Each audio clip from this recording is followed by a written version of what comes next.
Oke, selamat datang semuanya. Hari ini kita akan ngebahas tutorial HTML ya. Jadi buat kamu yang baru belajar coding, salah satu bahasa pemrograman yang pertama yang wajib kamu pelajari itu adalah HTML ya. Regardless kamu mau jadi mobile developer, desktop developer, sistem developer, ataupun web developer, ini adalah salah satu bahasa pemrograman yang menurut saya sangat mudah dan juga bisa ngebantu kamu untuk dapetin konsep programming itu sendiri seperti apa gitu ya. Di sini kita bakal ngebahas HTML basic ya untuk materi pertama. Di sini ada 6 poin yang bakal kita bahas, yaitu HTML tag itu sendiri, kemudian structure-nya seperti apa, ada konsep namanya tag dan juga elemen, ada attributes, ada format penulisan teks, dan juga penggunaan spasi dalam sebuah tag HTML gitu. Nah, di sini aku sudah buatkan list materi yang bakal kita bahas di sesi pertama. Nah, di sini aku pakai namanya playtailwindcss.com. Ini tuh asik webnya, kita bisa ngoding HTML tanpa harus setup apapun di lokal komputer kita. Jadi semua online. Oke, kita bahas yang pertama, HTML tag. Di HTML itu dia ada beberapa cara dalam kita membuat sebuah program gitu. Orang banyak juga sih yang mendebat bahwa ada yang bilang HTML itu bukan bahasa pemrograman, tapi buat aku itu adalah bahasa pemrograman karena ya kita nulis kan untuk membuat sesuatu. Nah, kegunaan HTML itu sendiri untuk bikin sebuah tampilan di dalam web. Dan ini sebenarnya tidak terbatas untuk di web, karena kalau kita bikin aplikasi untuk Android, itu tuh ada tag yang mirip-mirip HTML ataupun aplikasi desktop gitu. Oke, dan HTML ini bisa dipakai di semua platform sebenarnya, bisa di Android, di iOS, ataupun di web dan desktop. Baik, HTML tag. HTML tag itu kayak gini, ya. HTML. Nah ini yang disebut dengan tag. Di sini ada open tag dan juga ada close tag. Teman-teman lihat di sini ada ini ya, kurang dari dan lebih dari. Ini namanya open tag gitu ya. Terus kalau di sini penutup, itu ada close tag, itu tandanya kayak gini simbolnya, ada garis miringnya. Itu adalah tag HTML. Terus yang kedua sekarang kita bahas struktur halaman HTML. Nah, kalau kita tekan ini tanda seru, di sini ada pilihan sebenarnya. Nah, di sini ada starting point ya. Setiap halaman HTML itu kita bisa ngedefine ini tipe halamannya itu adalah HTML, karena HTML juga bisa digunakan di tempat lain. Nah, cuman kalau untuk di web biasanya kita mulai dengan doctype gitu ya. Terus ini ya kayak gini. Ini lengkapnya. Ini ada shortcut. Jadi kalau teman-teman pakai editor VS Code harusnya juga bisa kayak gini. Ini adalah contoh halaman HTML itu seperti apa gitu. Ini tadi tag, kemudian di sini ada close tag-nya juga gitu. Terus kita bahas ada tag, ada elemen. Apa yang disebut tag? Itu ini tag. Elemen itu apa? Nah, ini dia. Elemen itu dalam satu line yang dia dibuka ditutup, ini elemen gitu. Jadi kalau teman-teman bisa misalnya buka GitHub, kita itu bisa copy paste sebuah elemen gitu. Kalau ini kita inspeksi halaman, terus ini kita klik kanan, itu bisa kita salin dalam HTML.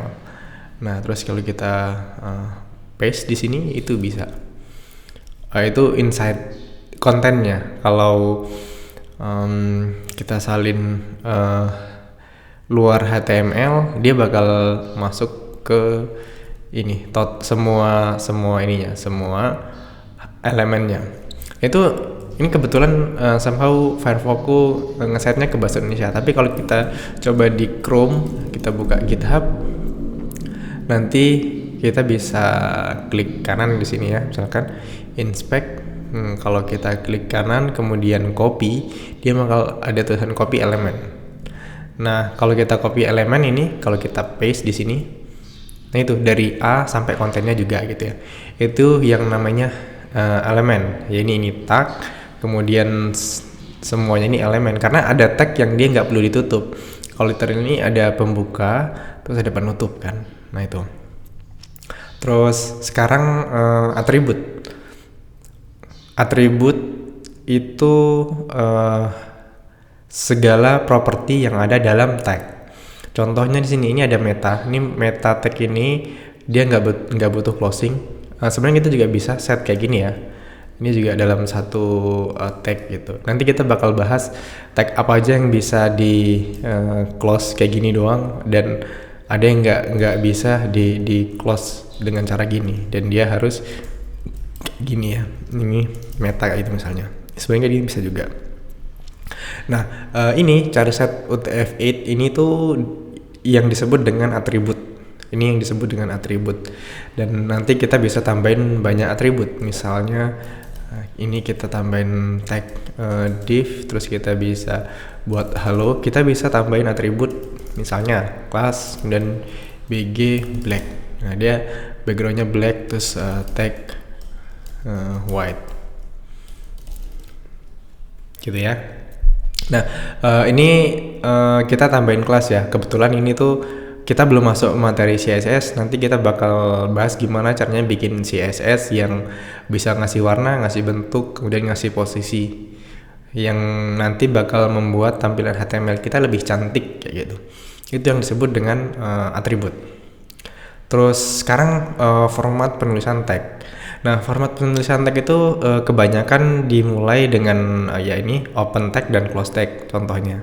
Tapi ada juga yang misalnya enggak, misalnya nih hello world. Nah, ini kalau teman-teman lihat dia satu line, dan kita bisa bikin single tag yang dia itu bakal ngebreak, namanya BR. Oh, sorry, ini harusnya gini, BR. Nah, kalau kita kasih BR kayak gini, dia bakal break line ya. Nah, untuk menulis BR ini, break line itu atau garis baru itu bisa dengan tag normal kayak gini, atau kita juga bisa bikin kayak gini. Nah, itu bebas. Nah, jadi ini adalah tag yang nggak ada penutupnya, dia cuma satu tag aja. Dan ini dalam penulisan tag kita nggak bisa kasih spasi. Nah, kalau kita kasih spasi, dia bakal nggak didetek sebagai tag HTML gitu.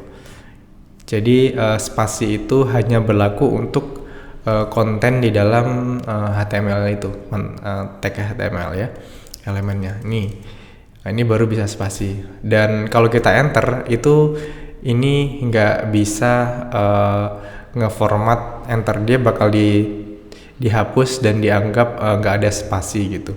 Kalau spasinya banyak. Tapi kalau misalnya kita cuma bikin spasi satu, ini ya di sini hello world, it's me, and it's me.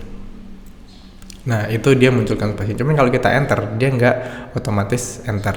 Nah, nanti kita bisa sebenarnya HTML tuh bisa untuk ngebuat misalnya ini tulisannya ada enter kayak gini, dan kita mau di sini juga ada enter.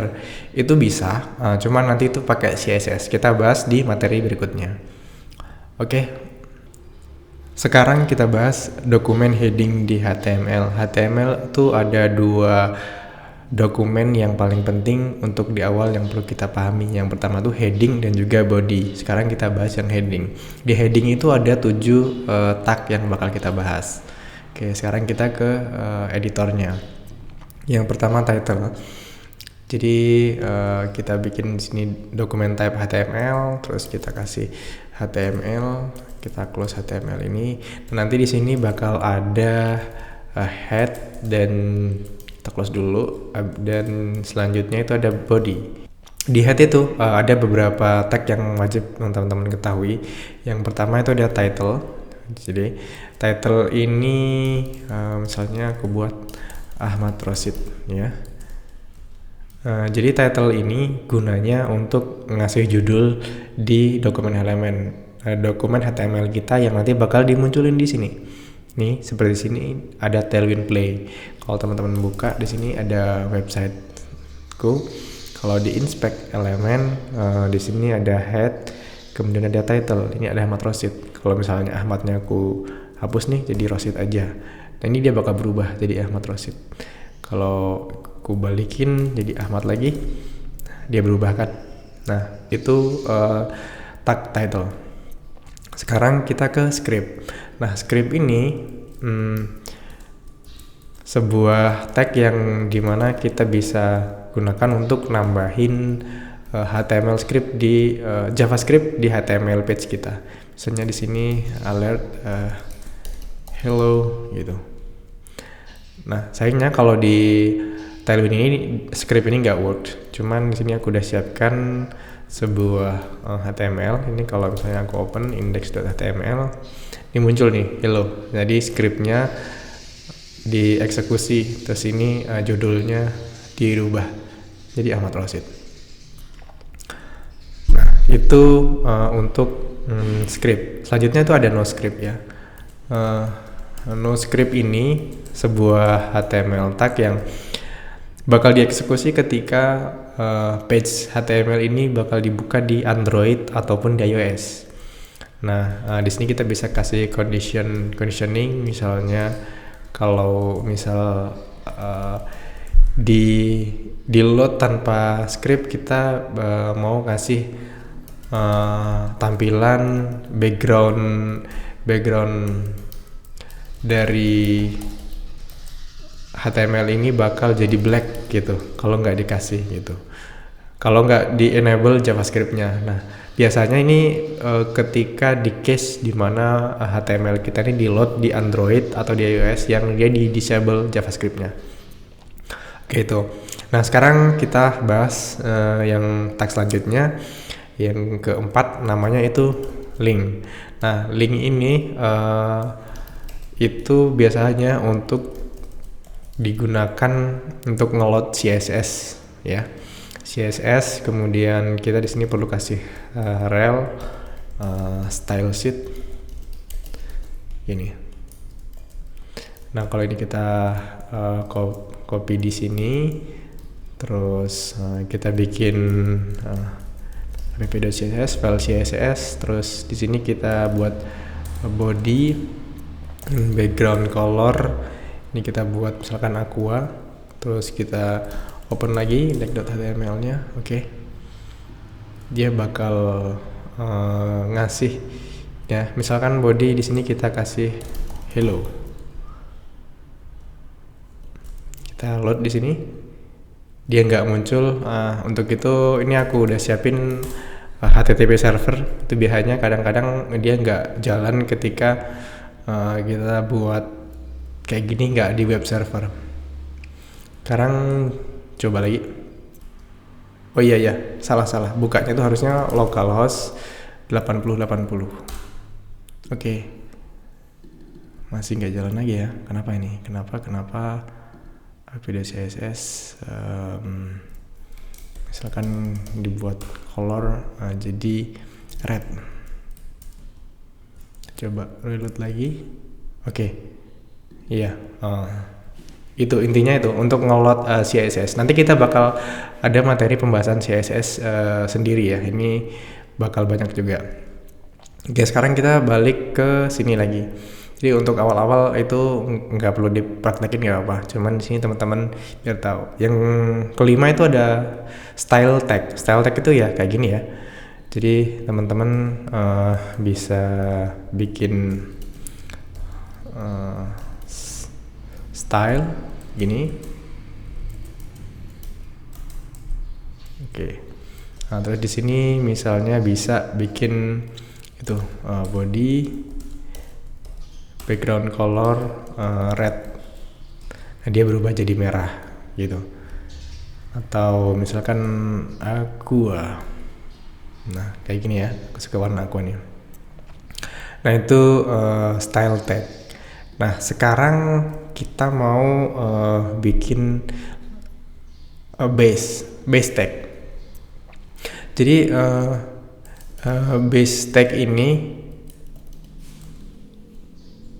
biasanya untuk mendefine, aku tulis dulu Rosid Jadi si style base ini untuk ngedefine URL base dari website kita. Nah, nanti gunanya itu untuk ngeload aset. Misalnya di sini src profile.png. Nah, jadi kan di sini nggak ada. Jadi karena image-nya alamatnya /png, dia bakal sebenarnya buka link ini kemudian /profile.png kayak gitu. Itu base. Sekarang meta. Nah, meta itu digunakan untuk nambahin informasi-informasi tambahan, meta tag ya. Di sini kita bikin tag, bisa kita atribut. Contohnya kalau teman-teman buka di halamanku ini, inspeksi di head ini bakal ada meta ya. Nah, ini bisa digunakan untuk ngasih informasi-informasi yang dia nggak bisa ditampilkan sebenarnya di halaman page itu sendiri. Seperti contohnya ini, ada meta viewport. Nah, meta viewport ini tuh dia untuk ngasih tahu bahwa web kita ini support untuk mobile apps kayak gitu ya. Nah, bisa kayak gini nanti. Intinya kayak gitu. Itu untuk meta tag. Sekarang kita bahas dokumen body. Dokumen body ini tempat di mana kita bakal menampilkan sebuah elemen-elemen, tampilan-tampilan ke dalam page website kita. Jadi seperti yang sudah kita bahas tadi, ini adalah contoh dari starter HTML tag gitu ya. Di sini ada head, tadi kita udah bahas, sekarang kita bahas body. Nah, di body ini kita bisa tambahin ada banyak tag, nanti kita bahas satu-satu. Cuman di sini sebagai contoh BH-nya itu div ya. Nah, di dalam elemen di body ini ada namanya, yang pertama itu block element, yang kedua inline element. Block element ini itu seperti div ini adalah block element. Terus inline itu bisa span ya, span itu kayak gini, yang mana kalau kita nambahin itu dia hanya ngefek ke dalam satu line tersebut. Lain cerita dengan misalnya kita bikin P kayak gini ya,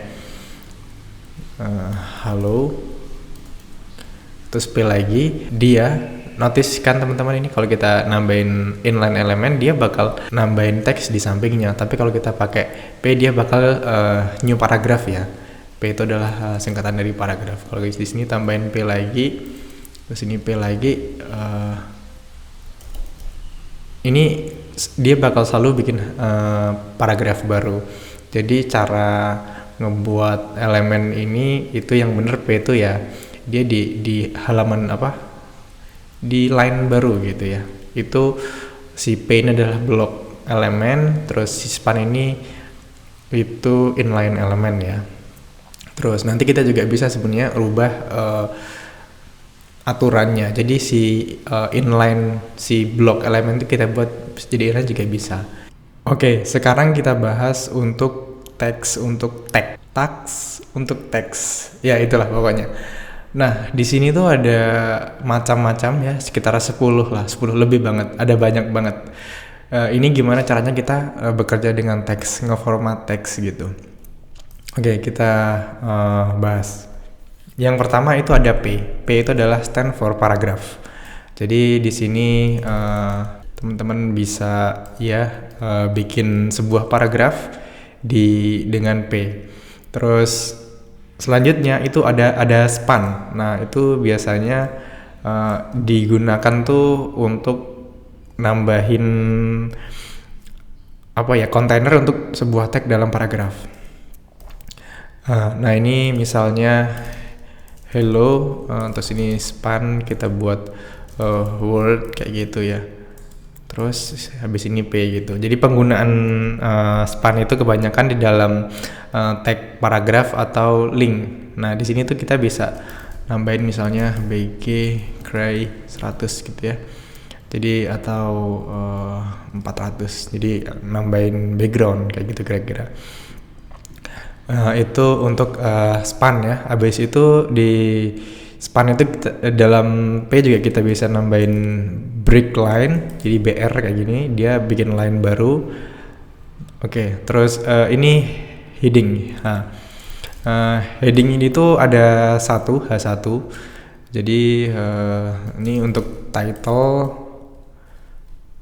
Nah, di sini tuh heading itu biasanya dipakai untuk judul artikel ya. Kayak misalnya contohnya ini di blog ini. Ini itu adalah judul artikel. Kemudian di sini ada subjudul. Nah, heading ini ada H1, H2, H3, H4 sampai H5. Ini bisa H2, kemudian H3, H4 ya, dan H5 sampai H6 ding, H6 ya. H5 terus ini H6. Oke. Nah, kalau teman-teman lihat di sini dia kok kenapa sama aja.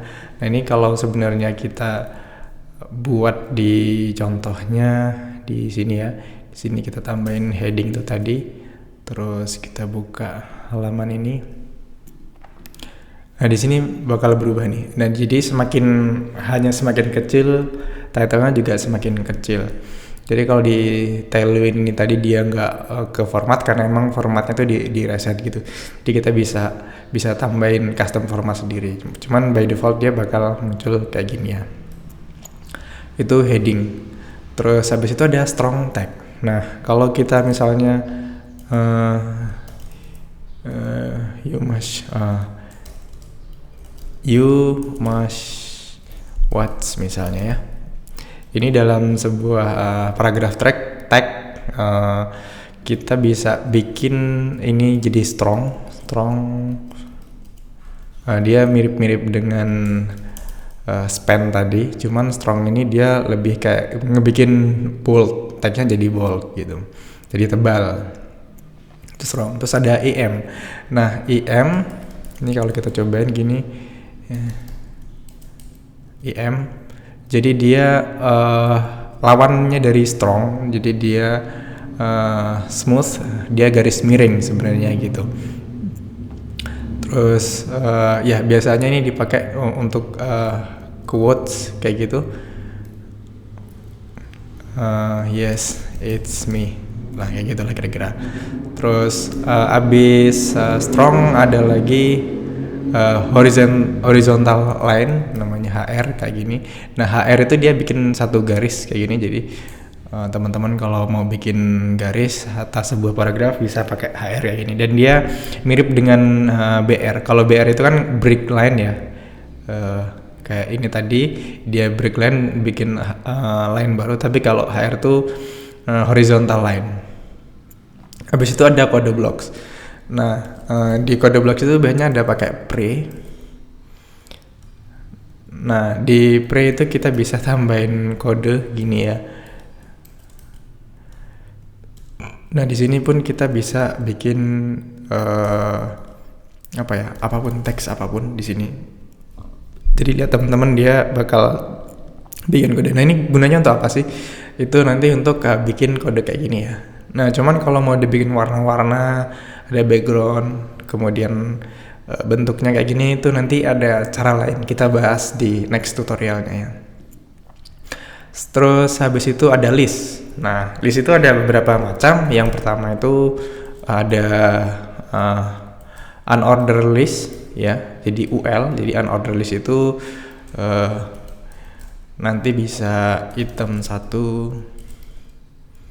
Nah, kayak gini dia. Kalau ini kita copy di sini ya. Nah, munculnya dia bakal gini, ada item-itemnya. Terus kalau mau order list ada namanya OL ini. Nah, terus item 1. Nah, dia bakal ada 1 2 3 4 5 kayak gini.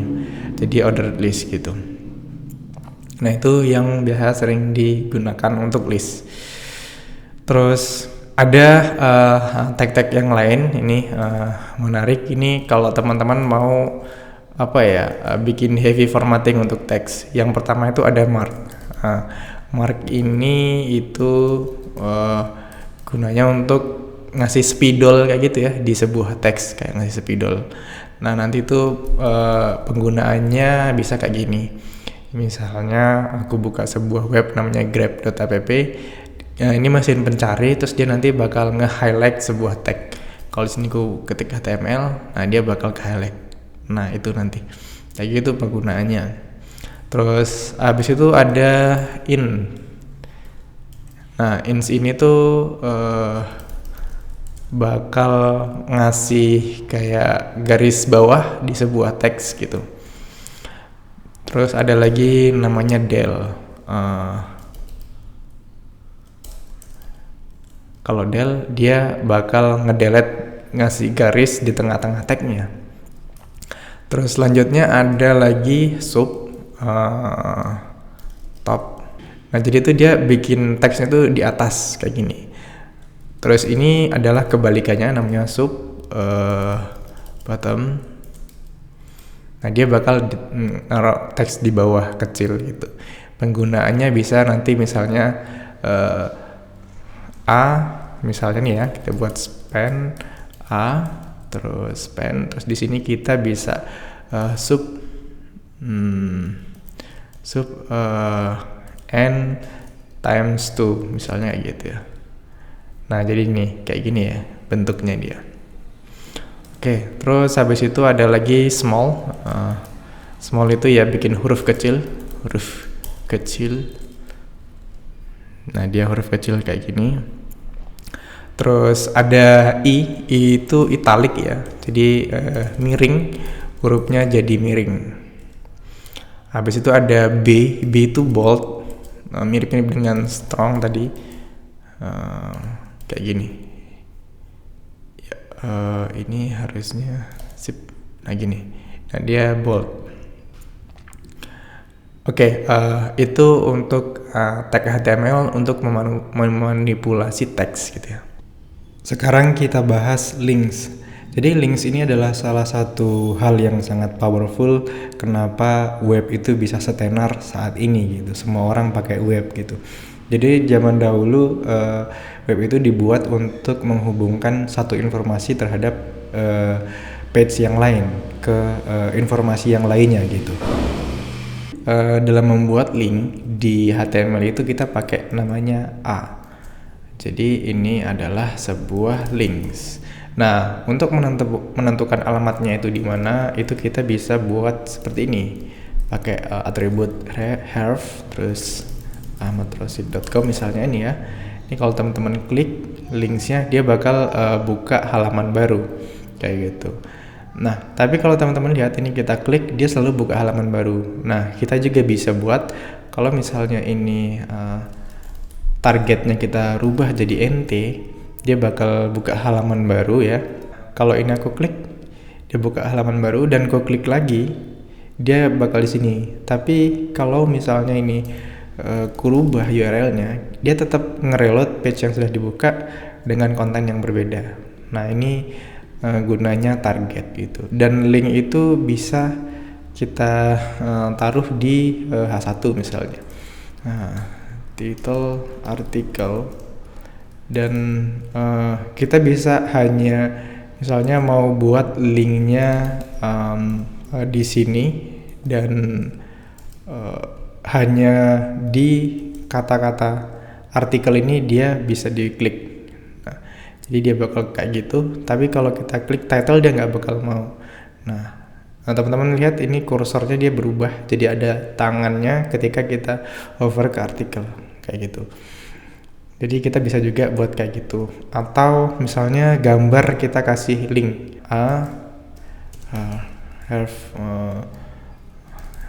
kayak gini. Terus ini kita kasih image src di sini. Terus kita. Nah, ini kalau kita klik dia bakal buka halaman baru kayak gitu. Itu adalah links. Oke, sekarang kita bahas container text. Container text ini tuh sebenarnya teks di mana kita bisa membagi halaman itu bakal ada komponen apa aja gitu ya. Di teks ini sendiri ada dua bagian penting, yaitu kontainer itu sendiri dan tag yang kita bisa taruh di dalam kontainer. Yang pertama itu artikel. Artikel seperti nama tagnya ini digunakan untuk konten artikel. Nah, kalau teman-teman bikin sebuah blog, nanti artikel ini ya tempat untuk teman-teman nulis blog postnya. Di sini kita bisa bikin headingnya satu, misalnya ini title kayak gitu.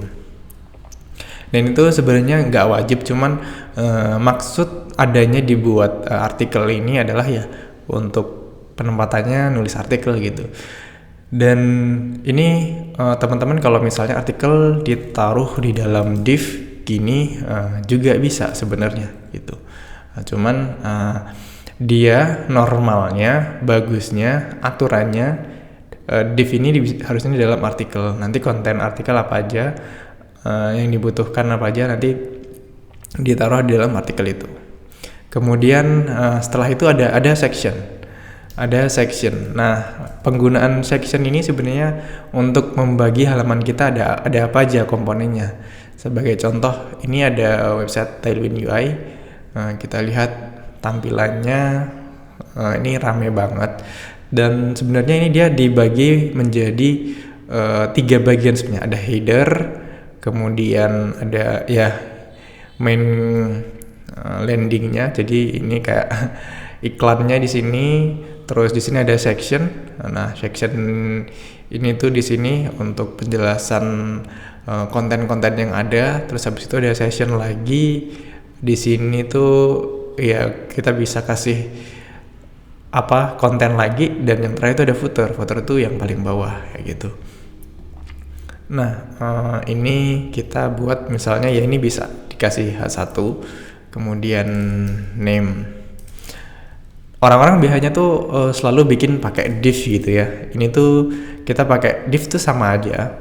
Cuman kalau pakai section ini kita jelasin ini adalah section dari blok sebuah komponen kayak gitu. Dan div div itu general, itu bisa dipakai di mana aja. Kalau kadang-kadang teman-teman bingung, saya mau pakai artikel atau section ya, bingung ya udah pakai div aja, itu sama aja. Terus sekarang ini ada nav.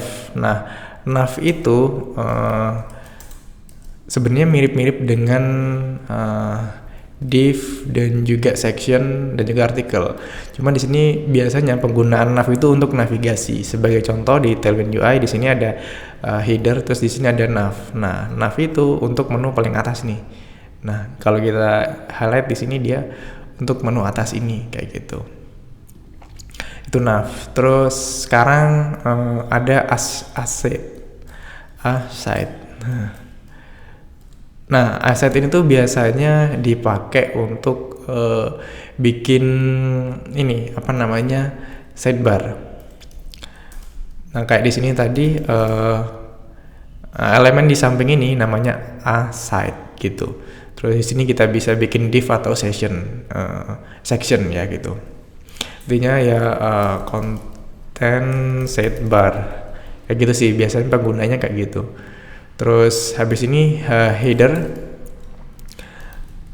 Nah, header itu sebenarnya untuk menandakan head ya. Jadi dalam sebuah web itu yang mau di highlight itu apa? Nah, kita pakainya header. Kalau di Tailwind UI ini yang mau di highlight dia menu, ini pakai header, komponen paling atas gitu. Kalau tadi kita bahas ada head ini tuh untuk komponen yang munculin di tab, ngasih nama dan informasi yang lainnya kayak icon kayak gitu. Nah, itu pakai head. Terus sekarang main. Nah, main itu biasanya digunakan untuk main konten. Kalau penggunaannya biasanya kayak teman-teman bisa lihat di sini ya. Di sini ada, ini bisa kita buat atas ini header, terus di dalam kontennya itu kita buat main, terus ini aside dan juga ini section atau div juga bisa. Kira-kira kayak gitu penggunaannya. Penamaan aja lebih jelas. Oh, ini adalah main kontennya. Di main nanti bisa ada macam-macam. Terus di sini juga itu ada footer. Footer ini untuk bawah ya. Kalau teman-teman lihat di sini di web aku, di sini aku punya footer kayak gini. Nah ini pakainya footer. Jadi dia sebagai container aja, dia nggak ada perlakuan khusus. Kalau teman-teman lihat di sini semua tagnya tuh sama, cuman ini kayak penamaan best practice-nya gitu aja. Sekarang kita bahas forms. Forms ini adalah sebuah tag yang dimana kita bisa ngambil inputan dari user. Ini gunanya untuk interaksi user dengan sistem kita agar dia bisa mengirim data gitu. Jadi ada beberapa form, topik tentang form. Yang pertama kita bahas form input tag ini ya. Jadi di form input text ini ada 5 topik gitu. Untuk bikin form kita pakai tag form kayak gini. Oke, terus habis itu di sini kita bisa pakai input, kemudian type. Type-nya itu ada banyak type. Yang pertama itu email. Nah, kayak gini. Nah, jadi di sini nggak kelihatan, biar dia kelihatan. Ini kita kasih kelas border gini. Nah, ini kelihatan di sini namanya email.com misalnya. Terus teman-teman itu juga bisa tambahin namanya tuh placeholder ya. Di sini ada placeholder input your email misalnya. Nah, muncul nih. Jadi dia kayak, oh ini tuh formnya tentang apa, kayak gitu. Terus sekarang kita juga bisa input type password.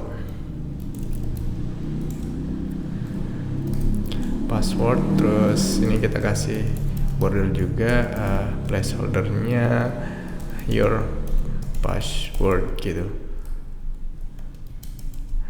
Nah, di sini password itu kalau kita ubah ini jadi password, kalau kita ketik apapun dia bakal titik-titik ini karena password kan rahasia ya gitu.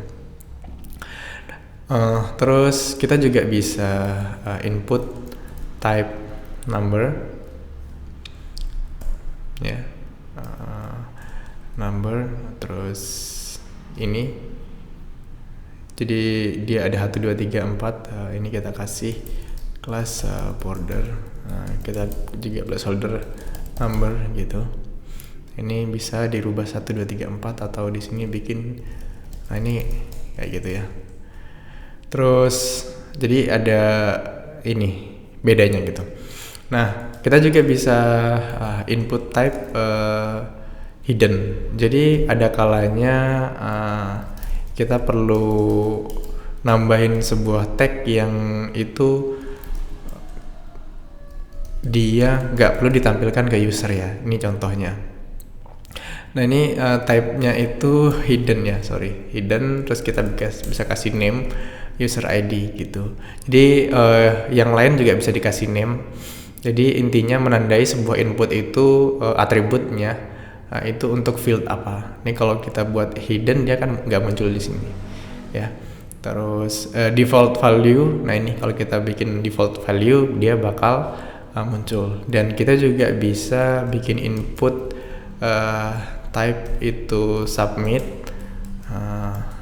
Terus ini kita kasih value submit.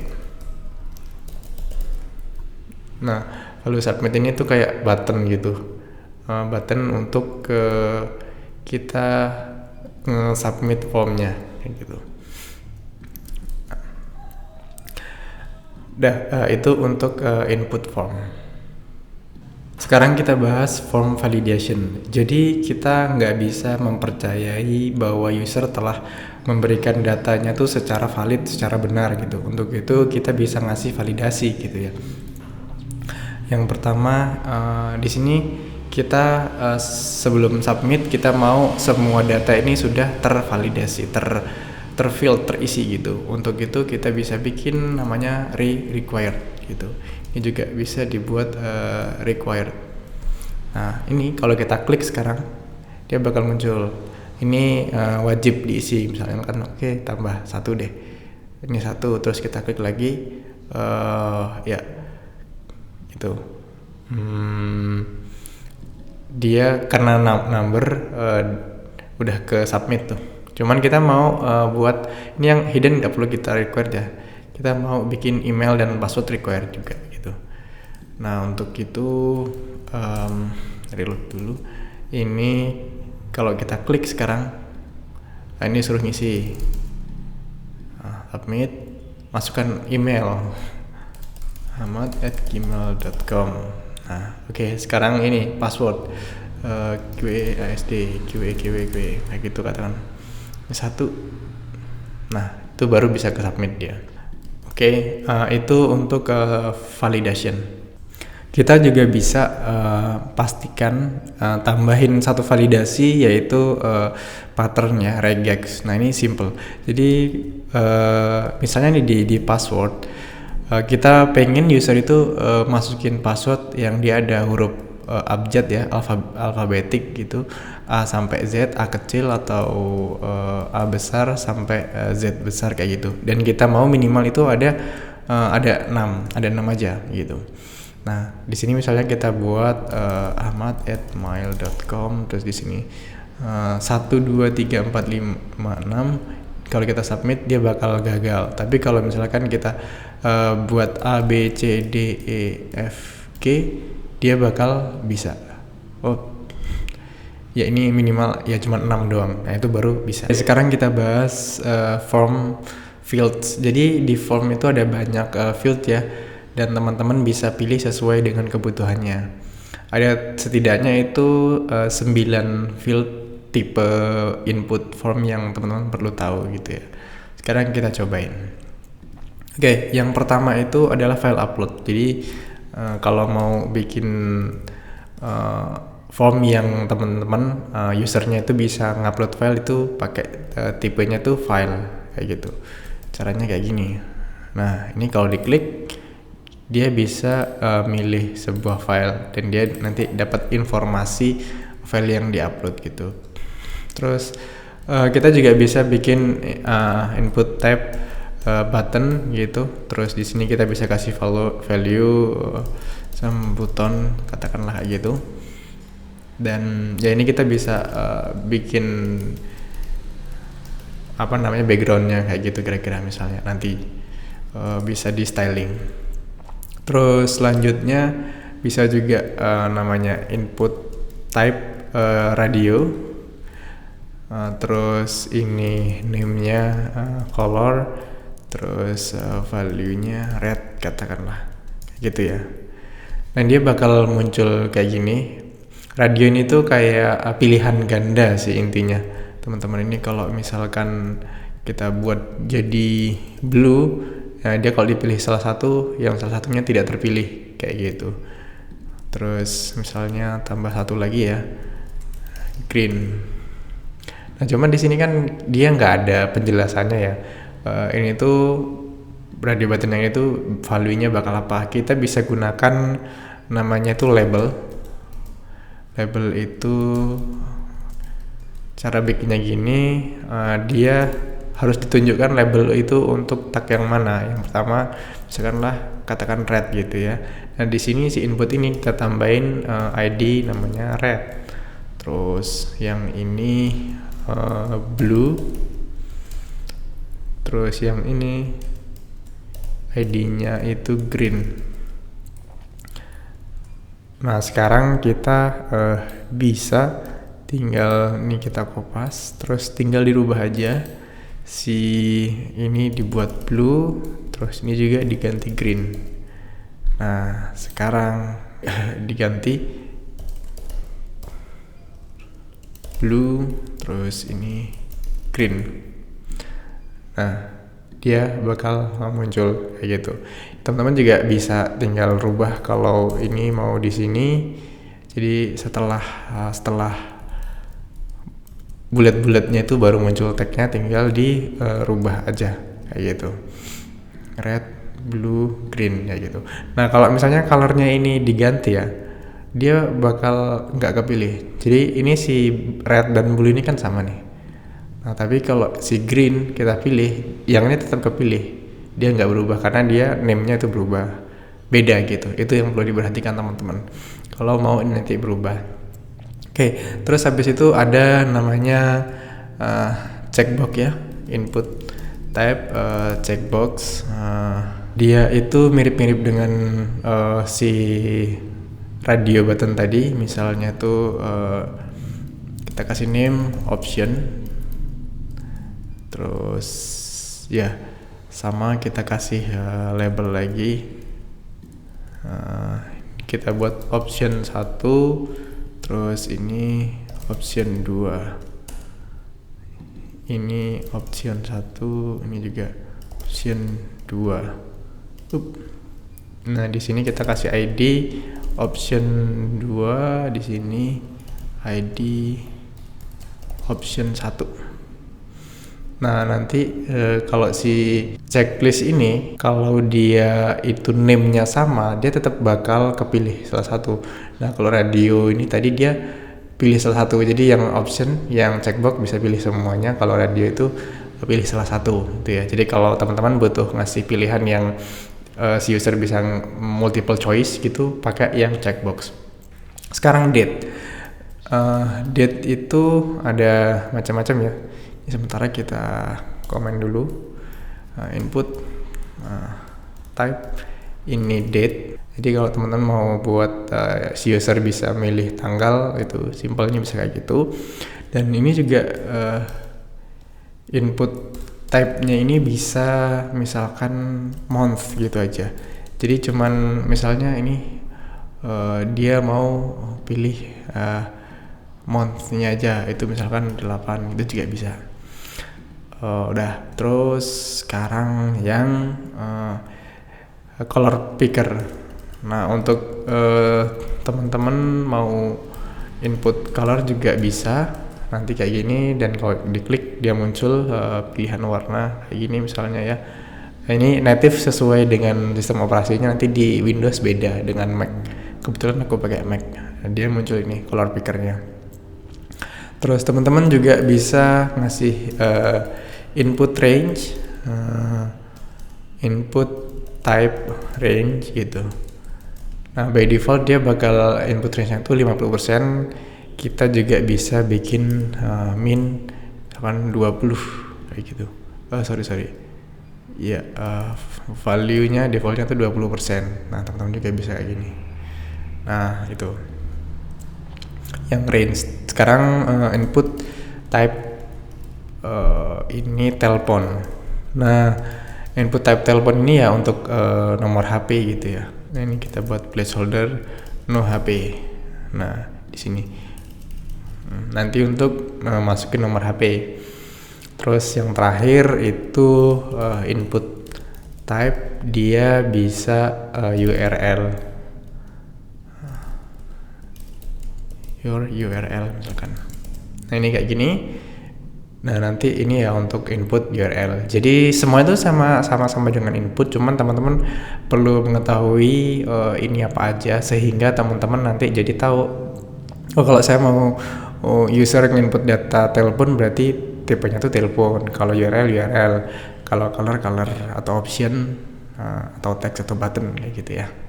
Satu lagi yang penting untuk diketahui di form field itu ada yang pertama namanya select. Nah select ini kita bisa provide name, misalnya color kayak gini ya. Di dalam select itu kita bisa ngasih option ya, option. Terus ketika di select value-nya mau apa, misalnya color value-nya adalah red. Nah ini dia bentuknya bakal drop down. Kalau kita mau ganti beda bisa misalkan blue. Nah ini juga dia bakal blue. Nah nanti drop down kayak gini. Hal lain di select itu kita bisa bikin option group ya. Di sini namanya opt group tagnya. Terus di sini kita kasih label misalnya primary. Nah primary itu option, kita bisa kasih value misalkan red, ini juga red option. Di sini opt group lagi. Kita bisa ini blue, kemudian green katakan lah. dan bikin lagi yang secondary, katakanlah secondary. Nah, secondary ini bisa aqua, teal, terus brown. Nah, ini kalau kita klik dia bakal munculnya kayak gini. Nah, ini pakai option group. Setelah select, yang terakhir ada namanya text area. Text area ini intinya sebenarnya kalau kita mau bikin input yang dia bentuk teks panjang gini ya. Jadi kita bisa enter kayak gini. Terus kita juga bisa define kolomnya bisa berapa, misalkan 20, dan itu dia panjangnya. Kalau kita buat 200 itu bakal panjang banget nih ya, scroll. Coba kita buat 60 aja. Nah, 60 segini panjangnya. Terus kita juga bisa bikin height-nya. Nah, ini aku kasih ini aja ya, border, biar kelihatan. Nah, kalau ini rows-nya kita buat 20 katakanlah, dia bakal tambah tinggi. Nah, itu rows itu untuk panjang ke bawah, kemudian columns untuk panjang ke samping. Sekarang kita bahas table. Table itu ya sebuah tag yang kita bisa gunakan untuk ngebuat sebuah table. Contohnya table itu seperti apa sih? Kalau teman-teman tahu Excel atau Google Spreadsheet, itu teman-teman bisa ngolah data seperti ini. Ada table, ada row ke bawah, ada row ke kanan, kayak gitu ya. Penggunaan table tuh untuk bikin tampilan seperti ini. Sebagai contohnya, misalnya nih ya, kita bikin sebuah table, terus kita bisa bikin ada table row gitu ya. Table row itu satu baris ya, gitu. Kemudian kita bisa tambahin td, ini file 1 katakanlah. Nah, kalau kita paste ini dia bakal kayak gitu. Terus kita bisa juga kayak gini, bikin row baru, jadi tr itu untuk table row, kemudian td itu tabel kolomnya kayak gitu. Dan kita juga bisa bikin tab gitu ya. Nah, table head, kemudian tbody. Nah, tbody ini tuh untuk sebagai penanda bahwa ini table ini itu untuk bodinya, ini headnya itu biasanya kita pakai untuk nama dari kolom itu, row 1, kemudian misalkan row 2, row 3 kayak gitu. Dan kita juga bisa bikin ini, tambahin atribut di, katakanlah di sini kita mau satu kolom ini untuk 2 baris, itu bisa call span 2. Nah, jadi dia dalam satu baris ini 2. Terus teman-teman juga bisa misalkan kelas tag center gini, nah dia bakal di center. Sekarang kita bahas multimedia text. Jadi multimedia text itu memungkinkan kita untuk memutar audio atau video di HTML gitu ya. Sekarang kita coba bagaimana cara menggunakannya.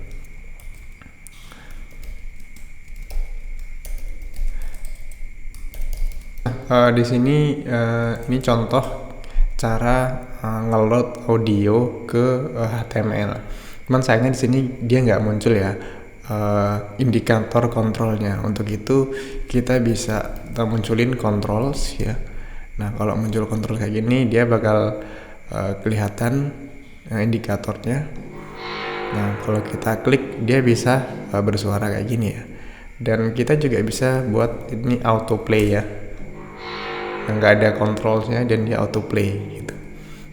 Jadi teman-teman bisa buat autoplay. Nah, sekarang gimana caranya untuk bikin video? Masih sama, di sini kita bisa load lewat contoh video example di sini. Nah di sini sama muncul tapi kita nggak bisa melakukan apapun karena nggak ada controlsnya. Untuk itu kita bisa tambahin controls, dan kalau kita klik videonya akan mulai. Dan kita juga bisa buat ini jadi autoplay gitu ya, kayak gitu, sama dengan si audio tadi. Nah di sini juga kita sebenarnya bisa ya aku tambahin controls dan nambahin type video MP4 gini ya.